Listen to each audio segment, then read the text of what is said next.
sir. Thank you, sir. There are beautiful things going on in Kansas City Public Schools. Superintendent Collier, thank you for lending us one of your students on a school day.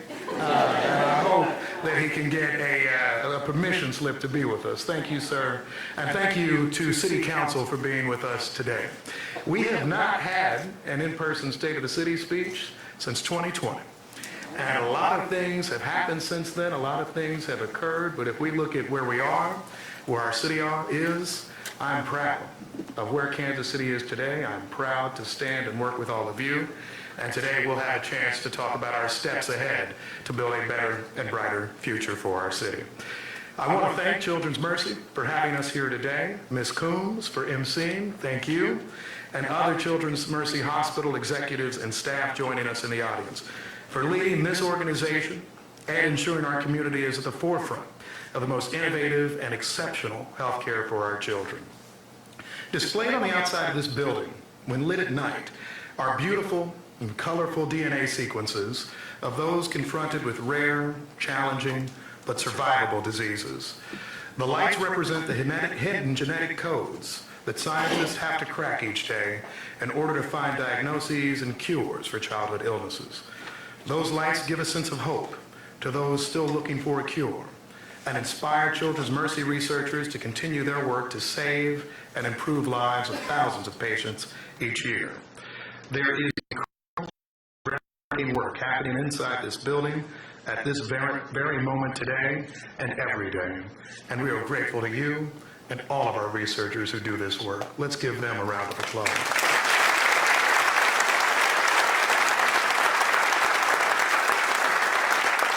Now, while different than the human body, myself and other leadership at City Hall, my colleagues on the City Council, work every day to improve our city's health and to crack the code in our community, to find the best strategies and cures to solve the issues that confront us, including housing insecurity and homelessness, blight and illegal dumping in our neighborhoods, disparities affecting our young people like childhood asthma and gun violence, and disinvestment in many areas of our community.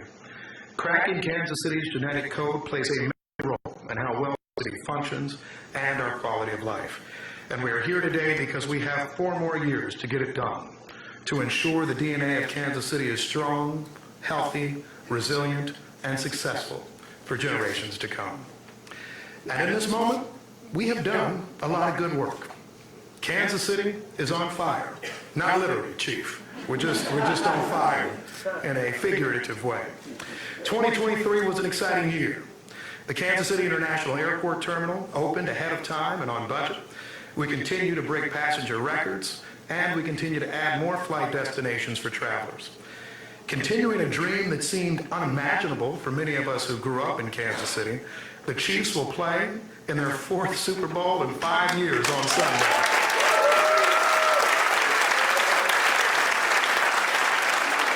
You know, as a fun aside, every now and then people would ask, what have you done as mayor? And my wife always gets angry with my answer because I just say, we just been to a lot of Super Bowls. She's like, you had nothing to do with that. I'm like, I was cheering too.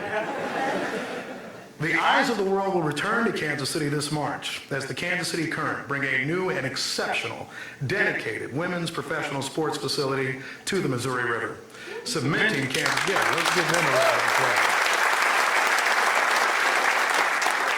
Which will cement Kansas City's role as a leader in sports access and equity for all. And in 2 years, Kansas City welcomes the world to town, hosting 6 World Cup matches, including 1 quarterfinal, which will bring more investment, jobs, and visitors from around the world. You can't clap to that. And as we've seen, events large and small make a financial difference for Kansas City. Just from Visit KC in the past year, Kansas City sold more than 3 million hotel room nights, which generated more than $450 million in total room revenue to Kansas City businesses. So as we reflect on our successes today and set up for the years ahead, it's worthwhile to reflect on where we were 4 years ago.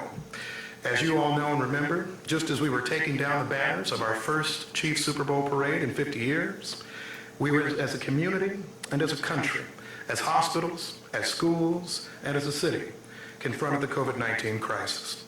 The very real human crisis led to immeasurable challenges to the city.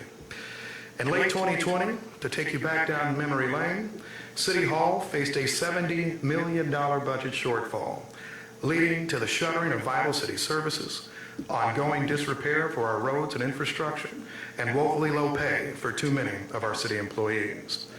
Consideration of mass layoffs and tax and fee increases were among the thoughts that we considered to address the crisis. And growing up the child of a government worker, I knew we had to do better. And the council knew we had to do better to make sure that we had long-term solutions to the challenges that confronted us. I remember from my childhood, the government budget cuts too often meant pain for workers' families, fewer visits to the doctor for their kids, painful changes to retirement incentives for those who had dedicated their lives to public service. But we, myself and the city council, several of whom are here today, made a commitment then. We would right our financial ship, not just for the temporary crisis, but for the next generation. We would not then, and we will not now, hand fiscal, staffing, service delivery, and debt crises to the next mayor and council. And we will never turn our backs on the workers who keep our city going. Today, go for the work.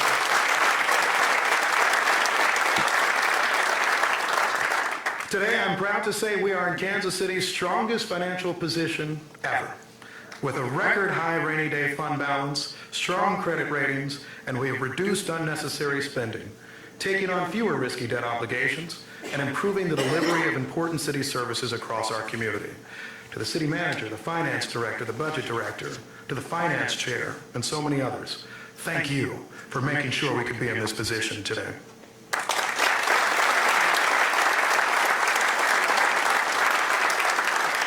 I look at our finance chair, by the way, it's her first year as finance chair, so just keep it up, right? Throughout my lifetime, though, as we think about Kansas City and its mayors have often reflected a pendulum and sometimes dramatic shifts within Kansas City. At times, we view development at all costs to be the priority of the community, while at the next, believing that our focus should be exclusively on reducing costs, limiting new development, and watching innovative peer cities and suburbs pass us by. To paraphrase a predecessor of mine, it was a view that we'd rather compete with Prairie Village than Paris. It's my view, however, that we can do both.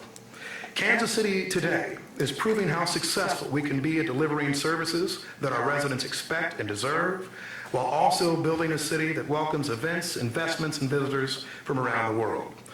The Paris of the Plains can also get its basics right.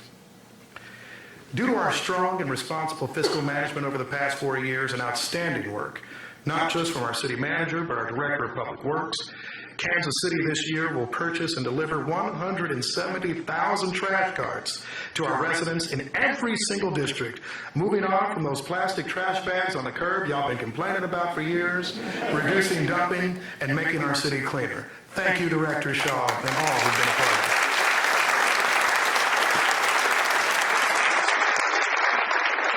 I'll also note that as an expectant father, once more, I look forward to never again retrieving diapers stretched across the street after an adventurous animal explored the contents of a bag put out too early in the morning.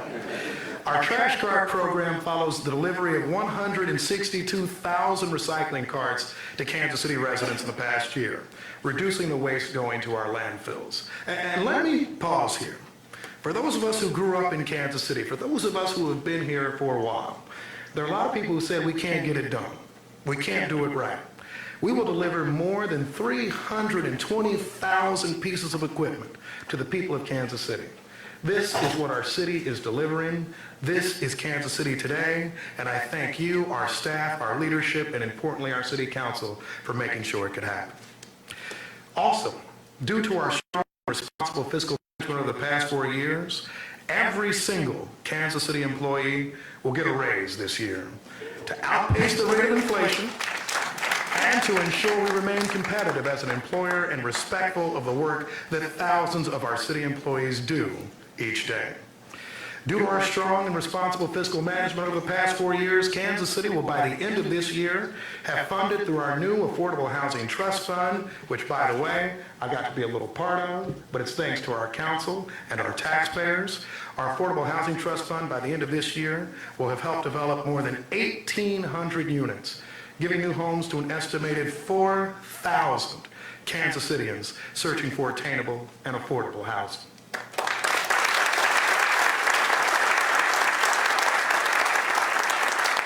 And I promise y'all, this won't be a Public Works love fest. I just really like talking about roads. Due to our strong and responsible fiscal management over the past 4 years and the outstanding work of Public Works, our contractors, and more, Kansas City has quadrupled since 2019 the number of street lane miles we resurface each year, reducing in the future the number of potholes that will form, we promise, and allowing smoother and safer drives for all. And it's not just our streets. We've invested substantially in pedestrian and cyclist safety. No matter how you traverse our city, you all deserve to be safe, and this city is investing in all that important work. We're doing more than we've ever done before. We're doing it better than ever before. And our city is a place that can walk and chew gum. We can grow and develop while taking care of our necessities. But we can also make sure that that growth and development touches all areas of the city, particularly areas of East Kansas City where traditionally we have done far too little. In the past year, we have seen groundbreakings in areas I know well. I was proud to be represented by Councilwoman Robinson in the last term. Thanks to her leadership, Councilwoman Patterson-Hasley and others, we have seen new development in the 18th and Vine District, where the 2000 Vine Project welcomes new businesses, including Missouri's first black-owned brewery, and where the towering 19 Vine Project includes some of the best views in the city and hundreds of units of mixed income and market rate housing in East Kansas City. Several blocks away, between Truman Road and 18th Street, the city is working actively with our federal government partners to preserve the Parade Park neighborhood, ensuring space and a right to return to all current residents, pledging to build hundreds of new units and to keep the neighborhood mixed use, affordable, accessible to residents of all ages, and to maintain the history of one of the finest black cooperative housing developments our country has ever seen. Thank you, Councilwoman, for that important work.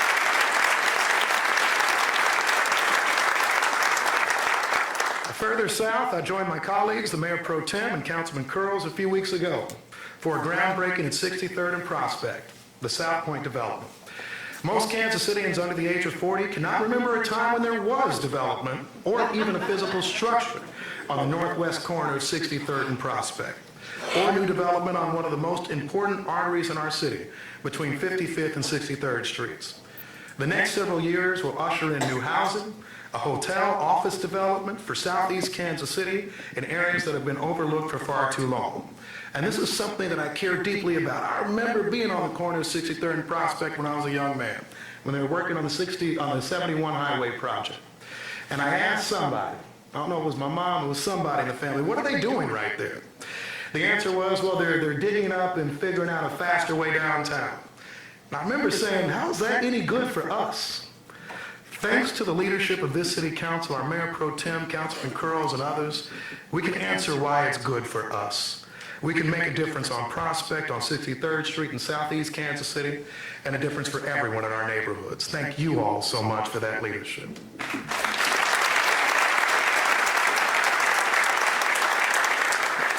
Developing our city, however, is not just done through building new structures.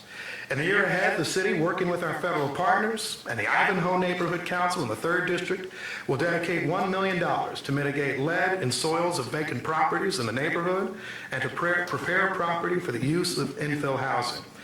In the past year, the city planted more than 3,000 trees, rapidly approaching our goal of planting 10,000 trees by 2027 with the assistance of a $12 million grant we obtained to ensure we improve the environment and air quality in all of our city's neighborhoods.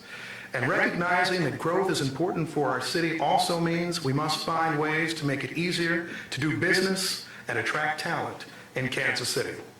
Last year, the United States Department of Commerce's Economic Development Administration named Kansas City a tech hub for the biotechnology industry, unlocking more than $75 million in federal funding opportunities for our region. Opportunities like this one will create thousands of high-paying jobs for our community in a growing industry. We also are ensuring that our small businesses have the opportunity and the support they need to thrive. Last October, I had the fortune, after City Council had passed a resolution to this effect, to appoint the Small Business Task Force chaired by an eager and willing Councilman Wes Rogers of the 2nd District, tasking them with creating a strategic plan to help the city foster an inclusive and equitable entrepreneurial ecosystem. We are committed to breaking down barriers that are preventing small businesses from succeeding and ways the city helps, or simply getting out of the way where we need to do so. The upcoming budget also provides funding once more to support small business and incentives for restaurants as we approach major events in the year ahead. And restaurants looking to expand seating capacity, to add patio spaces, and to make permanent many of the changes in outdoor dining we've seen in recent years. To expand our businesses, and I understand there was a discussion on some of this in the Finance Committee just moments ago, Kansas City needs to attract talent found both within our city and the surrounds, as I call them, but also from further afield. I was proud last year to appoint the New Americans Commission to find ways to better support the growing community of immigrants and refugees living in Kansas City, and to support organizations like Della Land and Jewish Vocational Services that work with them. Council, led by Mayor Pro Tem Park Shaw and a number of our colleagues, is also working to improve language access, particularly when it comes to translating city services, documents, and meetings, so everyone can participate in local government and receive the resources we need.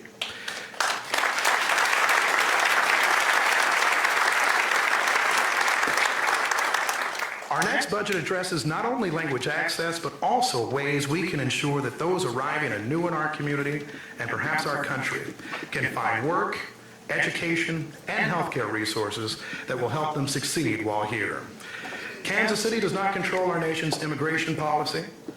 However, for our humanity, our health, our safety, to support our schools, we will make sure that all present in our city, particularly our children, have the resources, identification, and language access necessary to build a strong quality of life. We will also continue to do all we can to ensure that there is housing for all. Over the past 4 years, and thanks to the respectful prodding of many advocates, we have expanded the rights of renters, protected and produced thousands of housing units, incentivized thousands more, approved new development plans of the Northland in every part of our city, and seen our city's population rise to its highest level ever. While we want to grow, we want to ensure that people can stay. Part of tackling housing insecurity is ensuring renters are able to stay in their homes and have legal support when facing an eviction. The Tenants' Right to Counsel program, one of the first in the nation, and thanks to advocates throughout our community, continues to work to prevent evictions and to keep people housed. Since the start of the program in June of 2022, the Right to Counsel program was able to resolve more than 1,600 cases for a tenant-positive outcome.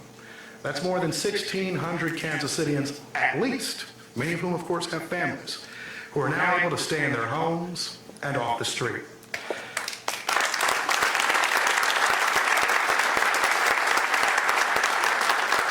We will propose in the budget an additional $800,000 to fund the current demand for Right to Counsel to ensure we continue to keep people housed.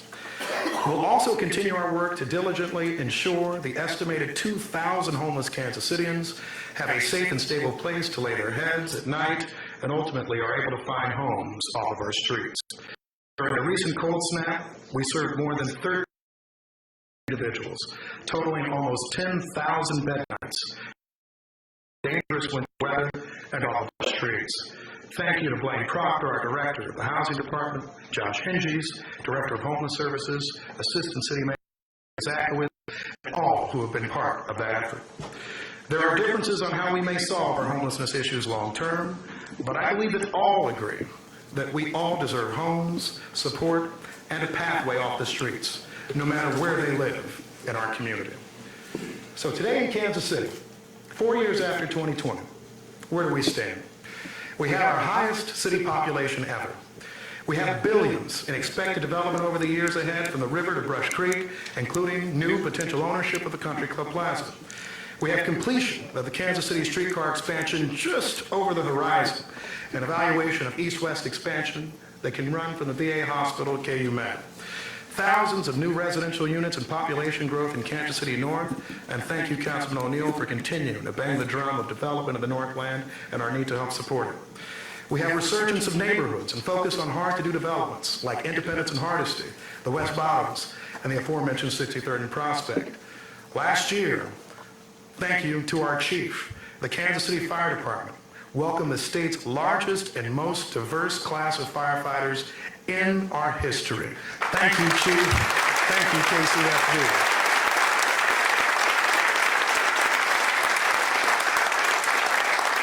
And I'll even give a shout out to Local 42, because they'll get mad if we don't. Thank you for helping us in our recruiting efforts.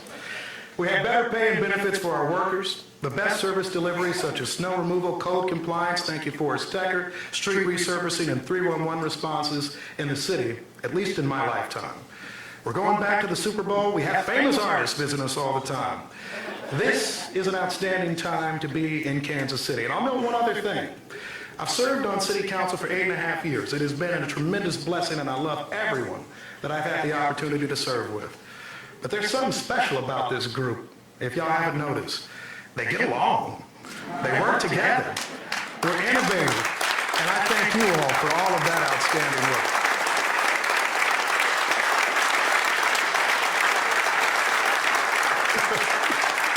I guess I'll say for now. No, I'm good. They're going to be good. The state of our city is strong, and it's only getting stronger. But we have, of course, far, far more work to do. A few months ago, I went to Grandview for the funeral of a teenage girl who had lost her life to homicide in our city. Her name was Amari Hughes. She was, by all accounts, an amazing young person with a beautiful voice, an enjoyable demeanor, a fun dancer, and a leader in her classroom at Grandview High School. She came from a good family. She mentored her siblings, she was involved in activities, and became another life lost in a year and in a city where too many knew the same pain as those assembled in the church that day. Around the time of her passing, I spoke to a teacher of hers who noted simply to me, "This is tough." In Kansas City in 2023, far too many teachers said the same thing. Too many teens saw friends buried. Too many of us saw and knew lives lost. More recently, I talked to a business owner about public safety, and we talked about what we could do. Is it the guns? Is it the number of police? Is it early intervention programs for our young people? And she had the right answer. She said it's all of the above. In a city that has improved in almost every measurable way since 2020, violence remains our greatest challenge. Many of the programs we discussed before, housing, equitable development, healthcare, addressing poverty, certainly will help reduce our violent crime numbers. But so do some things that are simpler. We have to have enough police in this city. We have to have call takers who answer 911 when our residents call. We have to have services for those in crisis. We have to have a place for timeout for those who commit offenses on our streets.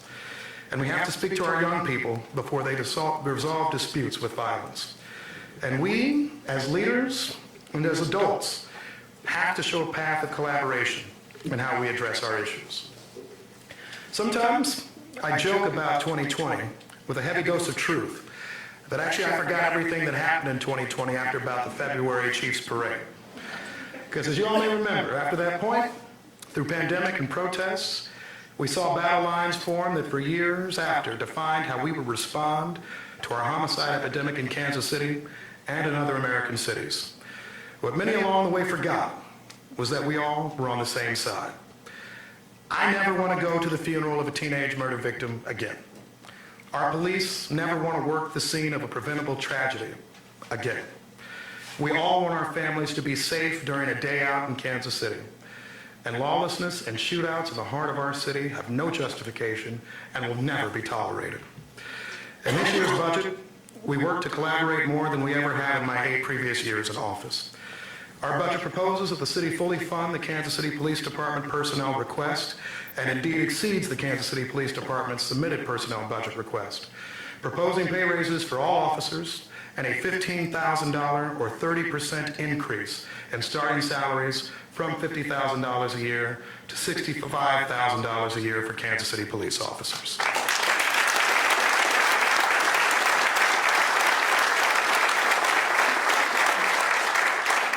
In this year's budget, we propose a hiring and retention incentive for all 911 call takers and dispatchers of $2,500 per employee, and propose that incentive also be applied to all civilian employees who do important work with the Kansas City, Missouri Police Department.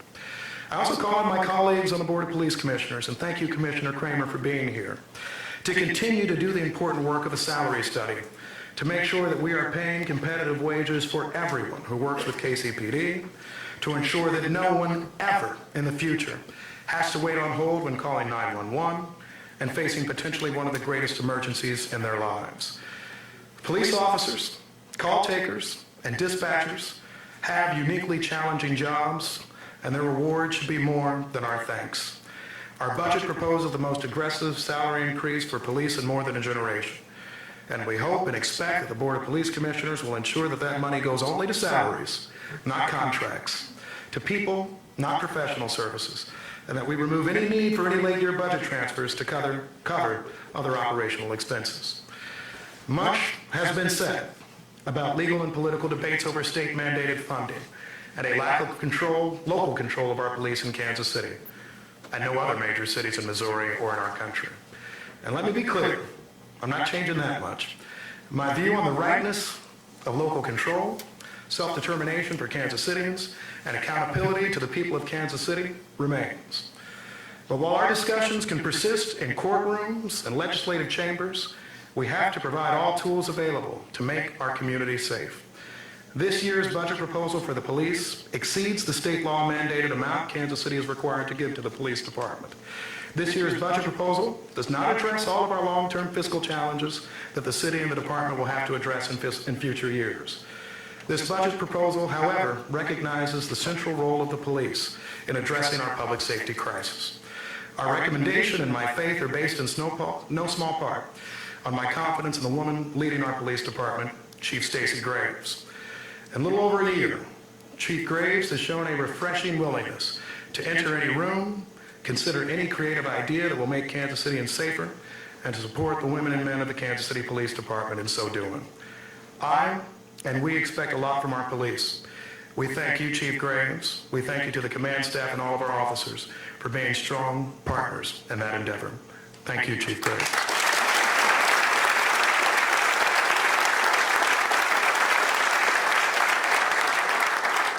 I hope the city's investment will help give them the resources they need as we all work together to make our streets safer. Thus far, we're at 5 homicides compared to 15 at this point last year. I pray, and we all pray, that the current trend continues. But ending gun violence also means stopping it before it starts. It's why we continue to prevent dangerous people or youth from getting their hands on guns. Over the past year, City Council has passed legislation prohibiting the sale of bullets to minors and another banning the use of switches, which make guns much deadlier. We also continue to invest millions in violence prevention funding for community-based interventions and youth-focused programming to keep our kids enriched during the summer and after school. And importantly, we will continue to work with each of our school districts to make sure that they are not alone as they work with conflict resolution, as they work to build strong, talented, and respected young people, and that we recognize that breaking down silos, be it the police, be it schools, be it City Hall, is key to how we build a Kansas City for tomorrow. This year in the budget, we'll propose an allocation of $7 million, started last year, dedicated to violence intervention and prevention. We'll also continue to bolster our Partners for Peace program, which reached more than 500 people impacted by shootings last year, giving them the resources to heal and to lead a successful life. We know that when people have their needs met, including safe housing, employment, access to mental health and substance abuse support, they are less likely to engage in violent behaviors. And last week, I got a chance to test this theory in person. I visited with a group of about 50 primarily Black and Latina eighth grade girls from all over Kansas City. And yes, I was a little scared when I walked in the room. I'm not a school teacher, so with respect to all of y'all, eighth graders are something. But I had a chance to talk to all of them. They're all just a few years younger than Amari Hughes was when she lost her life. We talked about their dreams, playing in the WNBA for one, being an accountant for another, just moving to a big house for one of our students, and one even wanted to become mayor. But we also talked about their concerns. Kansas City not having enough jobs, and their neighborhoods not being safe for them or their families. In the budget we will announce tomorrow, and in the policies myself and City Council address each day, we are working to address their concerns and to help them pursue their dreams. Kansas City gave this child of Bell Fountain, Indiana, Troost, Askew, Paseo, Blue Ridge, 19th Street, and 350 Highway a life beyond his wildest imagination. My simple dream today is that we make that a possibility for every young person in Kansas City. The DNA of this city, the underpinnings of this city, have us destined for even more greatness in the years ahead. Let's continue to do the work to make that a reality. God bless you all, and thank you all so very much.